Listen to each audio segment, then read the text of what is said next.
नमस्ते विद्यार्थियों, good morning. एक बार फिर से केपी कॉलेज की ऑनलाइन क्लास में आप सभी विद्यार्थियों का पुनः मैं स्वागत करता हूं। अभी आज जो मैं प्रकरण लेकर आपके सामने उपस्थित हुआ हूं या पढ़ने जा रहे हैं वो रूस की बोल्शेविक क्रांति के क्या परिणाम निकले। अगले प्रकरण में पूर्व की बात करें तो उसमें पढ़ा था रूस की क्रांति के क्या कारण जिम्मेदार थे, और आज पढ़ेंगे रूस की बोल्शेविक क्रांति के क्या परिणाम निकले। एक एक परिणाम के बारे में विस्तार से अध्ययन करेंगे। रूस की बोल्शेविक क्रांति का राजनीतिक परिणाम क्या हुआ, आर्थिक परिणाम क्या हुआ और सामाजिक परिणाम क्या हुआ, इस बिंदुओं पर हम बात करेंगे। आप अंतिम समय तक इस वीडियो में मेरे साथ बने रहें, आपको एक एक बिंदु समझ में आ जाएगा। इस वीडियो के ऊपर मुझे प्रतिक्रिया ज़रूर दीजिएगा। चले एक एक बिंदु पर बात कर रहे हैं। न तो अपनी सफलता को कभी सिर पे चढ़ने देना, न तो कभी अपनी सफलता को सिर पे चढ़ने देना, न असफलता को कभी अपने दिल में उतरने देना, न असफलता को कभी अपने दिल में उतरने देना। चलो एक एक बिंदु पर बात करते हैं। राजनीतिक परिणाम क्या निकले। ज़ारशाही का अंत हो गया। आपको पता है रूस की क्रांति ज़ारशाही का अंत हो गया, राजतंत्र का अंत हो गया, रूस का विश्व शक्ति के रूप में उदय, राष्ट्रीयता का विकास, अधिनायकवाद का उदय। आर्थिक परिणाम इसके क्या निकले। पूंजीवादी व्यवस्था का अंत हो गया, रूस का औद्योगिक विकास, पंचवर्षीय योजना लागू हो गई, श्रमिकों के जीवन स्तर में सुधार हुआ। श्रमिक यानी मजदूरों के जीवन स्तर में क्या हुआ, सुधार। बात करें सामाजिक परिणाम की, समानता की भावना का उदय हुआ, स्त्रियों की स्थिति में, महिलाओं की स्थिति में पहले से ज़्यादा अभी क्या हो गया, सुधार हो गया बोल्शेविक क्रांति के बाद। शिक्षा का विकास हुआ, सर्वहारा वर्ग की स्थापना हुई, और वर्ग संघर्ष जो पहले चलता था पूंजीपति और उद्योगपति लोग और मजदूर और किसानों के मध्य, वो पूरी तरह से समाप्त हो गया। मजदूरों को कुछ ऐसे अधिकार मिल गए। बात कर रहे अपने बोल्शेविक क्रांति एक दल है, और उस दल का जो नेतृत्व करने वाला जो नेता था वो मैंने आपको पहले बता दिया, वो था लेनिन। इस लेनिन के नेतृत्व में 7 नवंबर 1917 की बात है। कितने की बात है, 7 नवंबर 1917 की बात है। कब की बात है, 7 नवंबर 1917 को। 7 नवंबर 1917 को स्वयंसेवकों का दल, कई क्रांतिकारी नेता ने मिलकर ज़ारशाही शासन के विरुद्ध विद्रोह कर दिया। उन्होंने एक स्थान है पेट्रागाडा नामक स्थान पर घावा बोल दिया। वहां पर उन्होंने टेलीफोन के तार तोड़ दिए, रेलवे स्टेशन को तोड़ दिया, बस स्टैंड को तोड़ दिया गया, कल कारखाने को नष्ट कर दिया गया, उद्योग धंधे को नष्ट कर दिया गया। बहुत सारी आर्थिक क्षति पहुंचाई इन क्रांतिकारी नेताओं ने। फिर यहां से विवश होकर यहां के प्रधानमंत्री क्रेंसी को, यानी जो क्रेंसी थे, वो यहां से भाग गए। क्या गए, भाग गए। इनसे इतने घबरा गए, और इतने घबराए जाने के बाद वो वहां से भाग गए, और भाग जाने के कारण इस पे उसका अधिकार हो गया। अधिकार होने के बाद में वह नया मंत्रिमंडल गठित हो गया। मंत्रिमंडल कैसा, नया मंत्रिमंडल गठन हो गया, नया मंत्रिमंडल बना, और उसमें लेनिन साहब को अध्यक्ष चुना गया। किसको अध्यक्ष चुना गया, लेनिन साहब को। ये तो हमारी बोल्शेविक क्रांति थी, ये बोल्शेविक दल था, और अब इसके परिणाम के बारे में अपन अध्ययन कर रहे हैं। आप मेरे साथ अंतिम समय तक बने रहना पड़ेगा इस परिणाम को समझने के लिए। ज़ारशाही का अंत। रूस में शासन किसका था, ज़ारशाही शासक निकोलस द्वितीय का। कैसा शासक था, स्वेच्छाचारी शासक था, तानाशाही प्रवृत्ति का शासक था, स्वेच्छाचारी था, तानाशाही प्रवृत्ति का शासक था, मनमानियां करता था। तो जब ये क्रांति हुई 1917 में, कब हुई थी? 1917 में ये क्रांति हुई।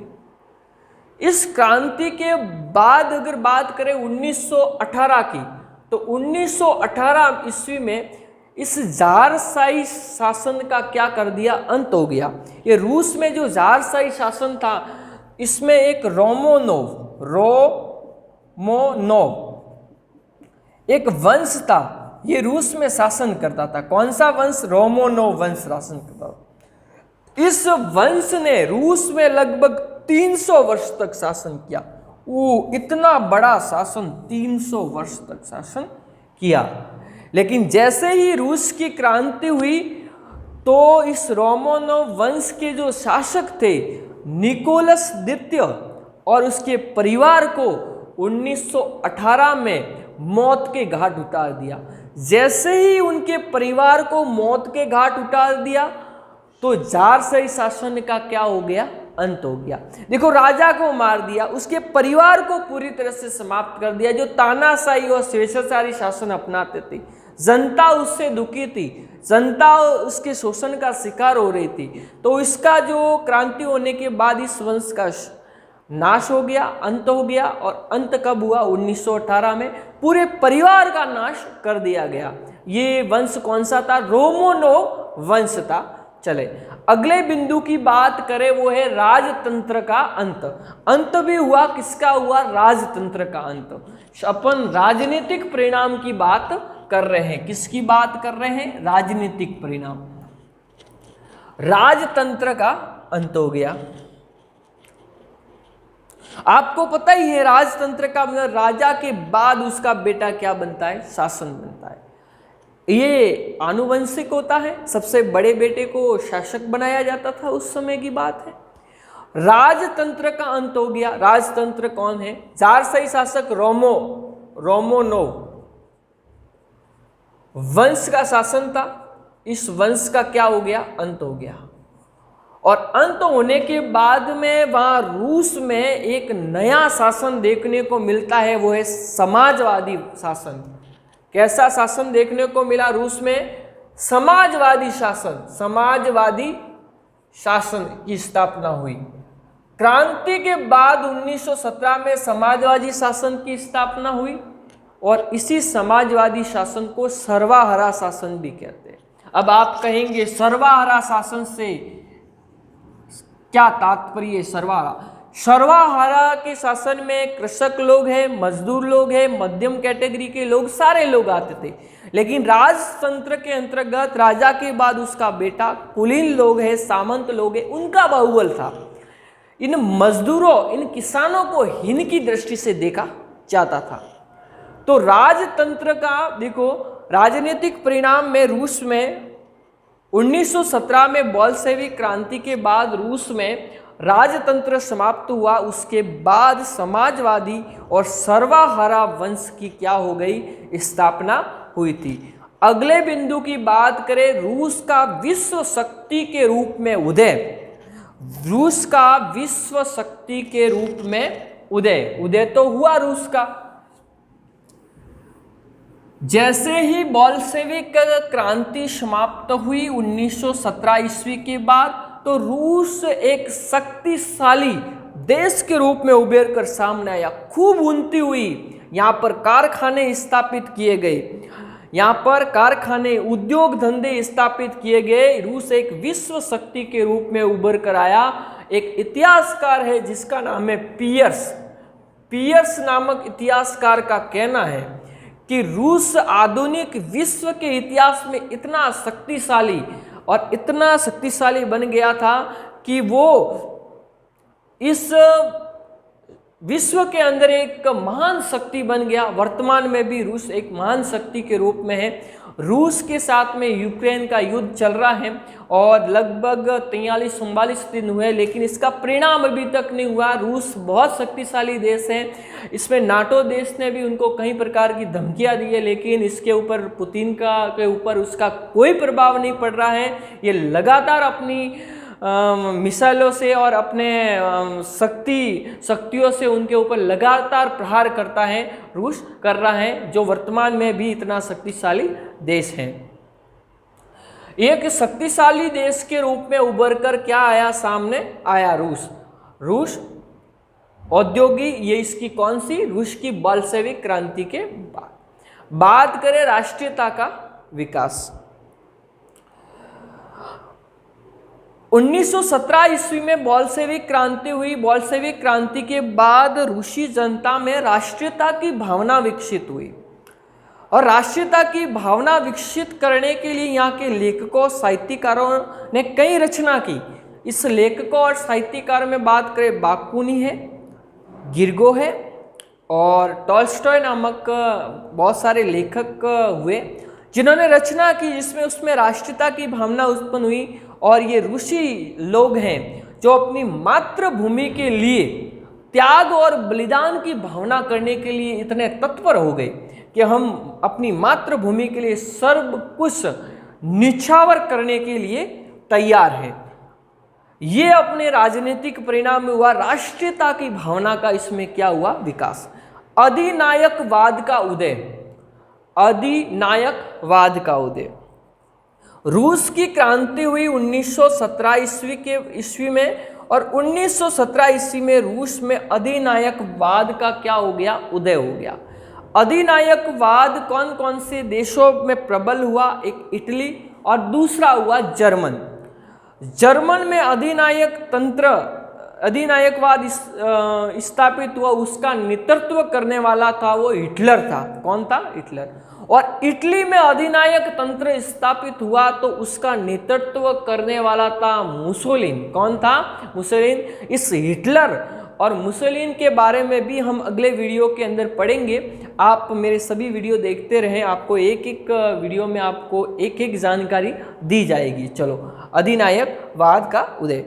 1917 में रूसी एवं बॉल्शेविक क्रांति के बाद रूस में एक ऐसा समय आया कि रूस में अधिनायकवाद की स्थिति, यानी अधिनायकवाद की स्थिति मतलब उत्पन्न हो गई, जिसमें अधिनायकवाद की स्थिति की बात करें तो जर्मनी में हिटलर के नेतृत्व में और इटली में मुसोलिन के नेतृत्व में अधिनायकवाद यानी अधिनायकवाद तंत्र की स्थापना हुई। अब हम बात करें आर्थिक परिणाम की। परिणाम भी कैसा, अर्थव्यवस्था पर इस रूस की क्रांति का क्या प्रभाव पड़ा, क्या परिवर्तन हुआ इस अर्थव्यवस्था के ऊपर। अब इसके ऊपर अपन बात करेंगे, आप बने रहे मेरे साथ। आर्थिक परिणाम क्या हुआ, पूंजीवादी व्यवस्था का अंत हो गया। आर्थिक परिणाम की बात करें, पहले क्या होता था कि रूस की क्रांति से पहले, बॉल्शेविक क्रांति से पहले रूस में पूंजीवादी, उद्योगपति, पदाधिकारियों का बाहुबल था। ये मजदूरों का क्या करते थे, शोषण करते थे, मजदूरों से अधिक मजदूरी करवाते थे, लेकिन पैसे बहुत कम देते थे। और इसके बाद इन मजदूरों ने इन पूंजीपति वर्ग का क्या कर दिया, विद्रोह कर दिया, जिसके कारण पूंजीपति वर्ग है, उद्योगपति वर्ग है, कुलीन वर्ग है, सामंतवादी वर्ग की व्यवस्था का अंत हुआ और उसके स्थान पर एक समाजवादी व्यवस्था शुरू हो गई थी, जो पहले उन पर उनका ही अधिपत्य था, पूंजीवादी व्यवस्था। अब एक नई व्यवस्था उत्पन्न हुई, वो है समाजवादी व्यवस्था। रूस का औद्योगिक विकास भी किसका है, रूस का। और रूस का औद्योगिक विकास कैसे हुआ, जैसे ही 1917 की बात करें, अपन किसकी बात कर रहे हैं, 1917 ईस्वी में रूस की बॉल्शेविक क्रांति समाप्त हुई। समाप्त होने के बाद रूस एक औद्योगिक विकास की दृष्टि से औद्योगिक रूप से उसमें क्या हो गई, रूस में उन्नति के शिखर पर पहुंच गया। वहां पर कल कारखाने स्थापित किए गए, बड़े बड़े उद्योग धंधे लगाए गए, उत्पादन की जो क्षमता है, उत्पादन की जो वस्तुएं भी रूस में बढ़ने लगी और रूस एक शक्तिशाली औद्योगिक देशों में उसकी गिनती होने लगी। जिस प्रकार औद्योगिक देश इंग्लैंड और जर्मनी के भांति रूस की भी औद्योगिक विकास में उसकी गिनती होने लगी। 1917 में की बात करें तो 1917 में रूस में बॉल्शेविक क्रांति होने के कारण रूस में औद्योगिक विकास, औद्योगिक दृष्टि से रूस में बहुत सारी उन्नति हुई। वहाँ कई प्रकार के कारखाने, उद्योग धंधे, दुकानें और व्यापार आदि लगने लगे, जिसके कारण रूस इतना विकसित हो गया कि औद्योगिक राष्ट्र के देशों में भी उसकी गिनती होने लगी। जो इंग्लैंड और जर्मनी और जापान बहुत बड़े बड़े देश थे, उसमें रूस की गिनती होने लगी। और वर्तमान में भी रूस में औद्योगिक विकास बहुत अधिक यानी बहुत अच्छी तरीके से हो रहा है। पंचवर्षीय योजना, और योजना कैसी है? पंचवर्षीय, यानी कितने साल तक बनी ये योजना? 5 वर्ष तक। कितने वर्ष तक योजना बनी है, इसलिए उसको कौन सी योजना कहते हैं? पंचवर्षीय योजना। 19 जैसे बोल्शेविक क्रांति के बाद रूस में पंचवर्षीय योजना प्रारंभ कर दी। पंचवर्षीय योजना में जो पहला चरण था, पहले चरण के अंतर्गत रूस के अंतर्गत बात करें 1500 कारखाने लगाए गए। कितने लगाए? कारखाने व उद्योग धंधे लगाए गए। कारखाने व उद्योग धंधे, 1500 उद्योग धंधे लगाए गए। इसमें पंचवर्षीय योजना में ये काम कर दिया पहली पंचवर्षीय योजना के अंतर्गत। और दूसरी पंचवर्षीय योजना में क्या किया गया? जो औद्योगिक यानी कारखाने, उद्योग धंधे लगाए थे, उसमें अधिक से अधिक मुनाफा कैसे कमाया जाए, अधिक से अधिक इस उद्योग धंधों का विकास कैसे हो, उसको उन्नति के शिखर पर पहुंचाने का काम किया गया, उसको उत्कृष्टता दिलाने का काम किया गया। दूसरी पंचवर्षीय योजना में अपने उत्पादन को बढ़ाने के लिए प्रयास किया गया। दूसरी पंचवर्षीय योजना में ये रूस की क्रांति के परिणाम निकले। रूस की क्रांति के परिणाम 2 पंचवर्षीय योजना बनाई गई। पहली पंचवर्षीय योजना में 1500 कारखाने, उद्योग धंधे लगाए गए, और दूसरी पंचवर्षीय योजना में इन्हीं उद्योग धंधे, कारखानों को विकसित करने का प्रयास किया गया। अगले बिंदु की बात करें, श्रमिकों के जीवन स्तर में सुधार। सुधार तो हुआ, और किसमें? श्रमिकों के जीवन स्तर में सुधार हुआ। कैसे हुआ श्रमिकों? पहले क्या होता था? 25 लाख ऐसे श्रमिक लोग थे या मजदूर लोग थे, उसको उद्योगपतियों या बड़े बड़े पूंजीपति लोगों के कारखानों में काम करना पड़ता था। काम बहुत अधिक करते थे, लेकिन मुनाफा, पैसे बहुत कम मिलते थे। उनसे कई घंटों तक काम करवाया जाता, उनका शोषण होता था, और बीच राह में ही इस जिंदगी को छोड़कर उसको जाना पड़ता था। लेकिन श्रमिकों के जीवन स्तर में सुधार कैसे हुआ? बोल्शेविक क्रांति 1917 में होने के बाद इस मजदूरों को उत्पादन की वस्तुएं प्राप्त हुई, उनका जीवन स्तर में सुधार हुआ, और उत्पादन की वस्तुएं प्राप्त होने के कारण उसका जीवन स्तर बहुत सुशील और सुंदर बन गया, और वे भी इन पूंजीपतियों की तरह विलासितापूर्ण जीवन व्यतीत करने लगे और सुखी से रहने लगे। पहले क्या होता था? उनको 2 वक्त की रोटी भी नसीब नहीं होती थी, यहाँ तक कि उनको गंदी झोपड़ियों के अंदर रहना पड़ता था। श्रमिकों के जीवन स्तर में क्या हुआ? सुधार। अगले बिंदु की बात करें, सामाजिक परिणाम क्या निकला था?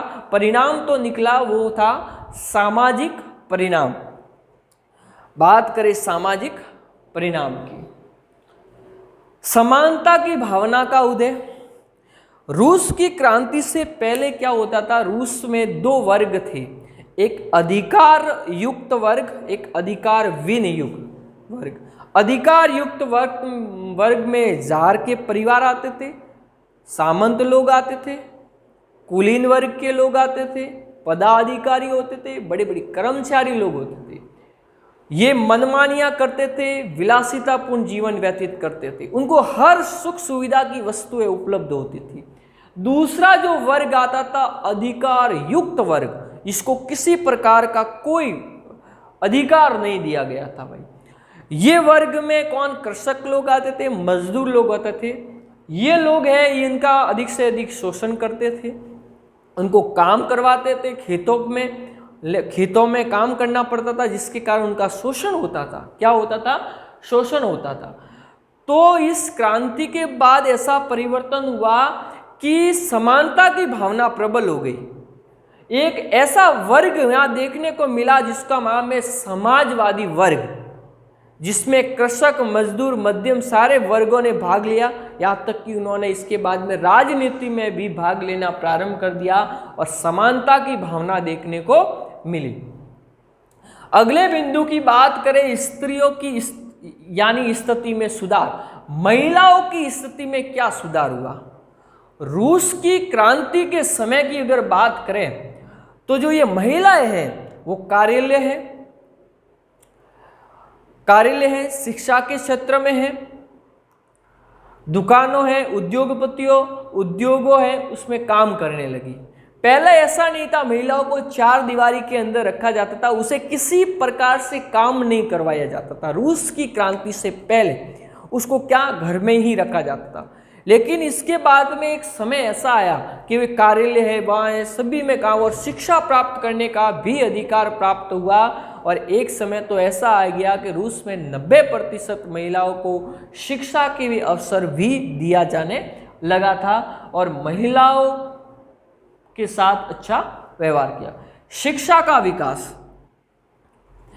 पहले क्या होता था, शिक्षा यानी रूस में यानी सामाजिक परिणाम में क्या हुआ, शिक्षा का क्या हुआ, विकास हुआ। रूस के अंदर अनिवार्य शिक्षा का प्रावधान लागू हुआ कि सभी व्यक्तियों को, चाहे वो महिला हो पुरुष हो, उनको शिक्षा प्राप्त करना बहुत आवश्यक है। शिक्षा के विकास के लिए कई महाविद्यालय स्थापित किए गए जहाँ विद्यार्थी अपनी शिक्षा ग्रहण कर सके। कई शिक्षकों की नियुक्ति भी की गई थी, यानी शिक्षा में क्या हुआ, बढ़ावा मिला। और एक समय ऐसा आया कि रूस के अंदर 90% जो जनसंख्या थी वो शिक्षित हो गई थी। शिक्षा के क्षेत्र में भी क्या हो गया, परिवर्तन हो गया था बोल्शेविक क्रांति के बाद। सर्वहारा वर्ग की सरकार, पहले जो सरकार थी वो कैसी थी, राजतंत्र सरकार थी, तानाशाही सरकार थी, स्वेच्छाचारी सरकार थी, मनमानी तरीके से यानी पोप का बहुबल था, धर्मों का बहुबल था, सर्वहारा सरकार यानी राजतंत्र था। उस राजतंत्र को समाप्त कर दिया और ना यहाँ पर एक नया शासन स्थापित, वो सर्वहारा वर्ग यानी सर्वहारा वर्ग सरकार की क्या हुई, स्थापना हुई। सर्वहारा वर्ग के अंतर्गत किसान है, मजदूर है और साथ में मध्यम कैटेगरी के लोग आते हैं और इस वर्ग की क्या हो गई, स्थापना हो गई। पहले क्या होता था, राजा जो चाहता था उसी धर्म को अपनाना पड़ता था। राजा ने जो कानून बनाया सभी जनता को मानना पड़ता था। राजा का अपना खुद का न्यायालय होता था, वो जनता को मानना पड़ता था। लेकिन बाद में एक सर्वहारा वर्ग की स्थापना हुई जिसमें सभी लोग भाग ले सकते हैं। वर्ग संघर्ष की समाप्ति, रूस की बोल्शेविक क्रांति 1917 के बाद जो वर्ग संघर्ष हुआ वो पूरी तरह से समाप्त हुआ। रूस की क्रांति से पहले अगर पूर्व की बात करें तो पूंजीपति, उद्योगपति, मजदूर और वर्ग और कृषक वर्ग के मध्य क्या होता था, टकराव की स्थिति हमेशा बनी रहती थी, यानी संघर्ष बना रहता था। लेकिन रूस की यानी बोल्शेविक क्रांति के बाद ये वर्ग संघर्ष है वो पूरी तरह से समाप्त हो गया था। ये उसका परिणाम, एक एक परिणाम निकला।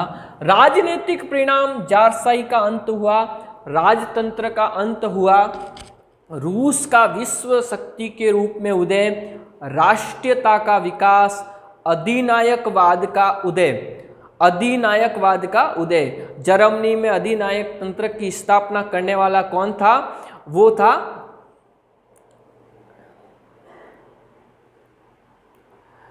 हिटलर और उसमें इटली में था मुसोलिनी। आर्थिक परिणाम, पूंजीवादी व्यवस्था का अंत, रूस का औद्योगिक विकास, पंचवर्षीय योजना, श्रमिकों के जीवन स्तर में सुधार, सामाजिक परिणाम, समानता की भावना का उदय, स्त्रियों की स्थिति में सुधार, शिक्षा का विकास, सर्वहारा वर्ग की सरकार की स्थापना, वर्ग संघर्ष की समाप्ति। ये सारे बिंदु हमने एक एक बिंदु पर बात की हैं। आप इस वीडियो पे मुझे अपनी प्रतिक्रिया ज़रूर दीजिएगा। तब तक के लिए धन्यवाद।